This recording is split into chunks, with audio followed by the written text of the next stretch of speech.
Assalamualaikum warahmatullahi wabarakatuh. Perkenalkan, nama saya Anissa Ayunisani.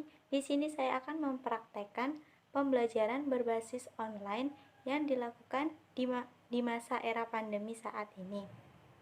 Di sini saya akan menggunakan media pembelajaran Zoom Cloud Meeting dalam pembelajaran Al-Quran Hadis sebagai pedoman hidupku pada mata pelajaran Al-Quran dan Hadis kelas 7 MTS.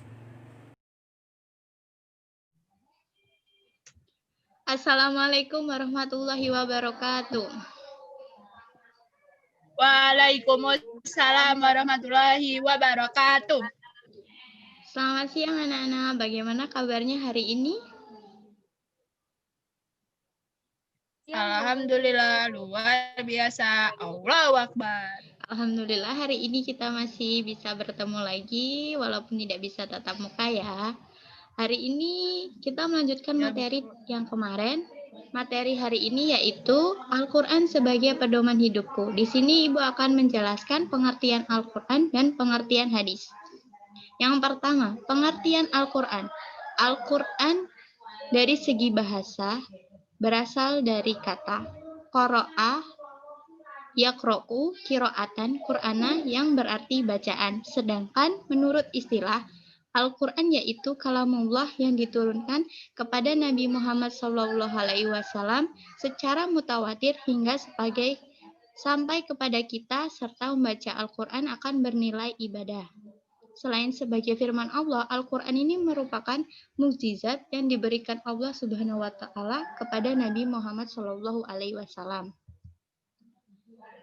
Al-Quran ini memiliki beberapa nama, yaitu contohnya Alkitab, Al-Furqan, Az-Zikri, An-Tanzil, Al-Huda, Al-Hakim, dan sebagainya. Di sini Ibu akan menjelaskan yang Alkitab, artinya Al-Jamu, yaitu mengumpulkan. Penamaan ini berdasarkan pada Al-Quran yang mengandung bermacam ilmu, kisah, dan berita. Maksud dari Alkitab juga bahwa Al-Quran tidak hanya dipelihara melalui lisan, tetapi juga dengan tulisan. Al-Furqan artinya pembeda. Penamaan Al-Quran, Al-Furqan mengidentifikasi bahwa Al-Quran ini sebagai pembeda antara hak dan batil atau antara yang benar dan yang salah. Al-Quran ini merupakan sumber hukum ajaran Islam yang pertama. Di dalam Al-Quran ini masih bersifat global. Penjelasan hukum Al-Quran terdiri dari 3 cara, yaitu ijmali, global. Penjelasan Al-Quran ini masih bersifat umum. Tafsili, terperinci. Al-Quran memaparkan dan menjelaskan hukum secara terperinci. Isyarat, penjelasan Al-Quran hanya sebatas pokok hukum. Selanjutnya yaitu pengertian hadis. Hadis menurut bahasa artinya baru. Hadis secara bahasa berarti sesuatu yang dibicarakan dan dinukilkan. Secara terminologi hadis yaitu segala perbuatan, perkataan, ketetapan, atau takrir dari Nabi Muhammad SAW.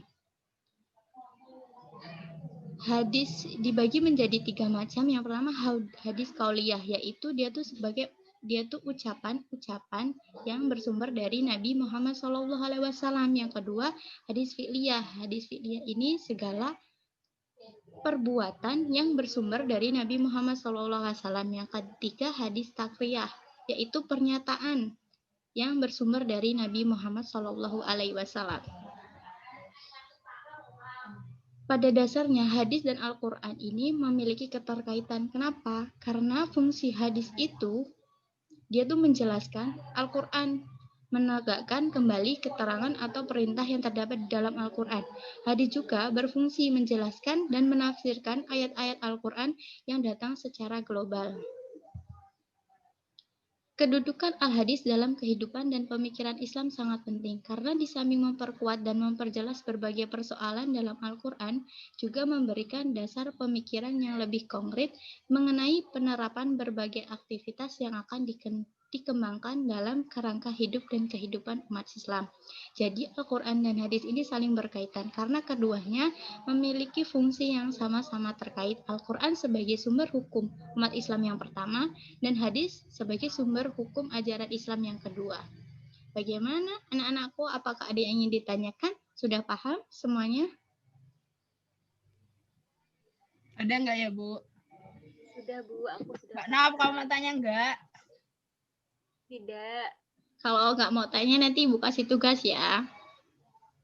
Ya, Bu. Tugasnya jangan banyak-banyak ya, Bu. Nanti Tugasnya nanti Kalian- dikirim di grup aja, Bu.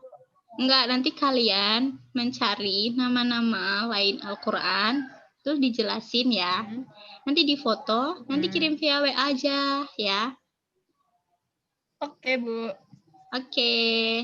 Terima kasih untuk partisipasinya hari ini ya. Semoga minggu depan kita bisa berjumpa lagi. Terima kasih. Wassalamualaikum Amin. warahmatullahi wabarakatuh. Waalaikumsalam warahmatullahi wabarakatuh.